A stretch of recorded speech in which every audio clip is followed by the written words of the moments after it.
महायुतीच्या दिंडोरी लोकसभेच्या उमेदवार केंद्रीय आरोग्य मंत्री सौ भारतीताई पवार या प्रचारानिमित्त आज देवळा तालुक्यात आली असता तिसगाव, उमराणे, दहिगाव, वाखारी, खर्डे, भौर, विठेवाडी, मेशी आणि देवळा शहरामध्ये ठिकठिकाणी फटाक्यांची आतिषबाजी करत ढोल ताशांच्या गजरामध्ये डॉक्टर भारतीताई पवार यांचं स्वागत करण्यात आलंय। यावेळी चांदवड, देवळा तालुक्याचे आमदार डॉक्टर राहुल आहेर आणि बीजेपी जिल्हा अध्यक्ष केदारनाथ आहेर तसेच महाविकास आघाडीचे सर्व पदाधिकारी, कार्यकर्ते आणि असंख्य नागरिक उपस्थित होते।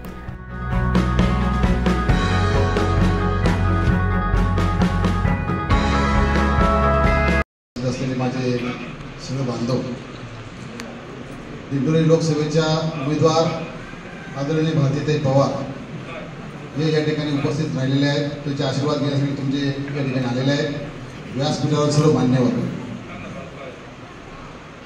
ही देशाची निवडणूक आहे।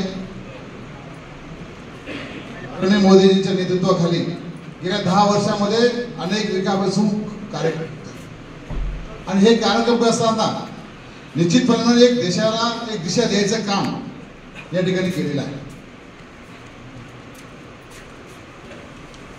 केंद्रातल्या ज्या योजना असतील 100च्या वरती योजना अशा आहेत की त्या योजना या सर्वसामान्य जनतेच्या पर्यंत पोहोचवायचं काम त्या ठिकाणी राज्य सरकारमध्ये आपण केलेलं आहे। निश्चितपणे कोविड काळामध्ये कोणी कोणाला ओळखत नसताना त्यावेळेस कोविड काळामध्ये रेशनिंगचं जे दुकान आहे त्या दुकानामध्ये आपल्याला मोफत रेशन मिळत होतं। उज्ज्वला गॅसच्या माध्यमातून मागाशी सांगितलं शिक्षा साहेबांनी अनेक लाभार्थी त्या ठिकाणी झाले। घरकुलांचे प्रश्न मार्गी लागलेत। शेतकऱ्यांच्या खात्यावरती 3 महिन्याला 2000 रुपये पडतात। एक सर्वसामान्य गरीब कुटुंबातला व्यक्ती असेल त्याने तो लाभ हा घेतलेला आहे।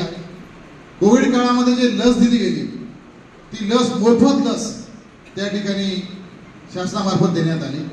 अशा अनेक योजना त्या ठिकाणी सांगता येतील। देशाच्या इतिहासामध्ये मोदीजींसारखं नेतृत्व त्या ठिकाणी लाभल्यानंतर देश जगामध्ये पहिल्या 5 मध्ये या ठिकाणी आहे आणि या 5 वर्षामध्ये पहिल्या 3 मध्ये आपण त्या ठिकाणी येणार आहोत। मोदींच्या नेतृत्वाखाली त्याची टीम जी आहे ती मोठ्या प्रमाणामध्ये रात्रंदिवस ती काम करत असते। भारतीताईच्या माध्यमातून एवढा मोठा मतदारसंघ, एवढे तालुके, 17-18 लाख मतदार, एवढे गावं, प्रत्येक गावाला जाणं शक्य नाही।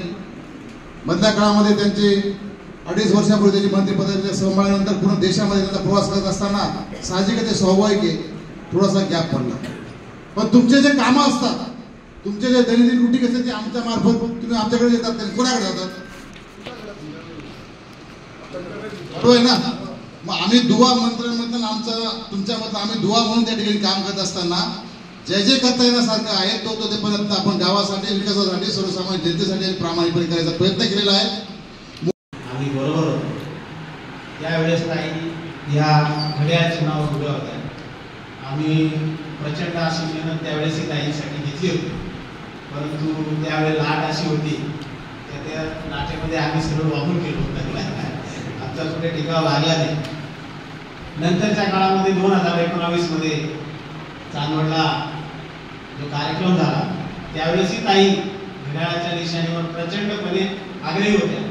आम्ही सुद्धा ताईंबरोबर त्या गोष्टीचे साक्षीदार आहे। ताई शेवटच्या मिनिटापर्यंत राहिल्या की मला उमेदवारी द्या आणि ताईंच्या डोळ्यात तेव्हा असू सुद्धा आले किंवा एवढं मेहनत करून आपल्याला पक्षाने डावललं असो, नशीब बरोबर असतं तर काय होतं त्याचा प्रत्यय या निवडणुकीत आला।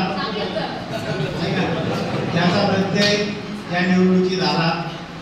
भाजपला एक चांगला उमेदवार त्यावेळेस मिळाला भारतीताईंच्या माध्यमातून आणि बघा त्यांचं नशीब प्रचंड मतांनी निवडून आल्या आणि पहिल्या त्याच्यामध्ये त्या केंद्रीय मंत्री झाल्या।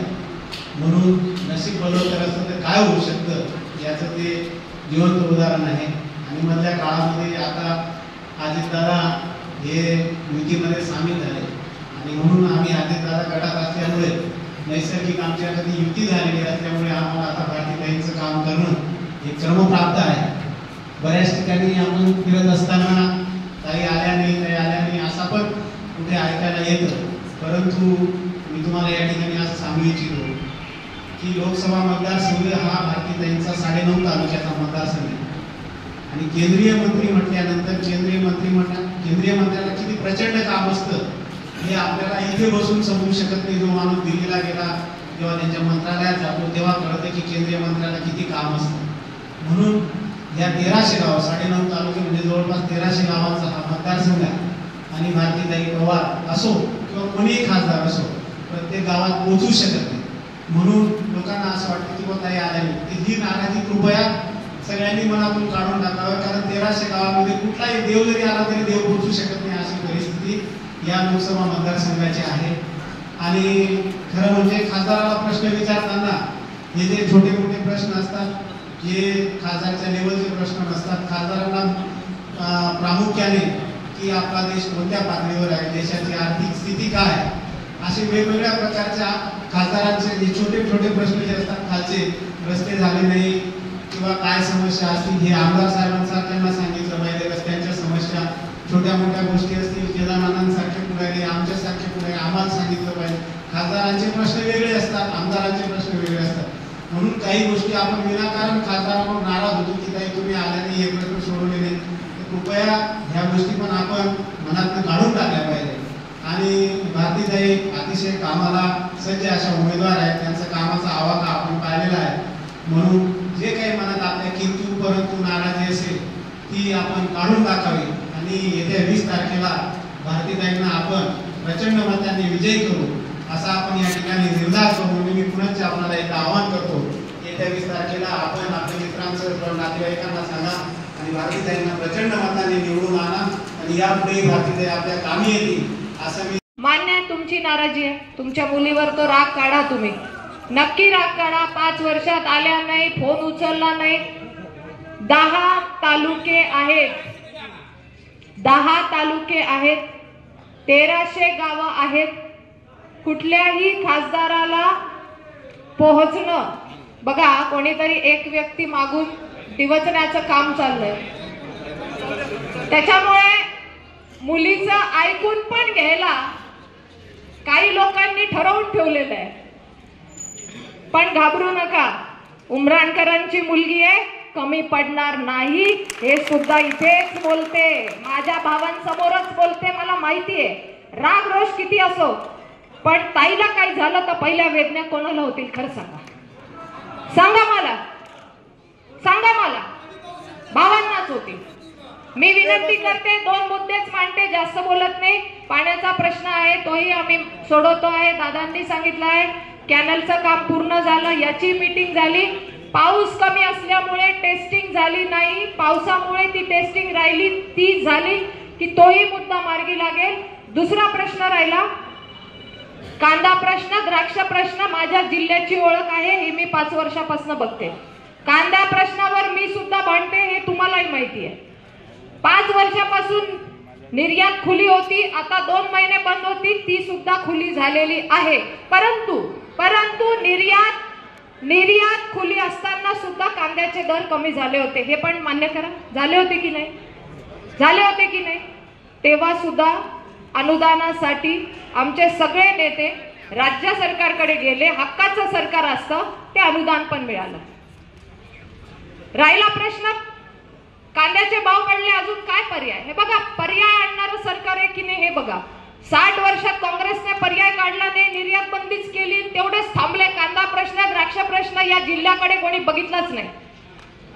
म्हणून मी सांगते, ऐकूनच घ्या. दुसरा मुद्दा पण आहे की या जिल्ह्याला पुढे कांदा द्राक्षासाठी निफाडला 107 एकर जागा केंद्र सरकारने विकत घेतली. तिथे आता ड्रायपोर्ट उभा करायचा आहे.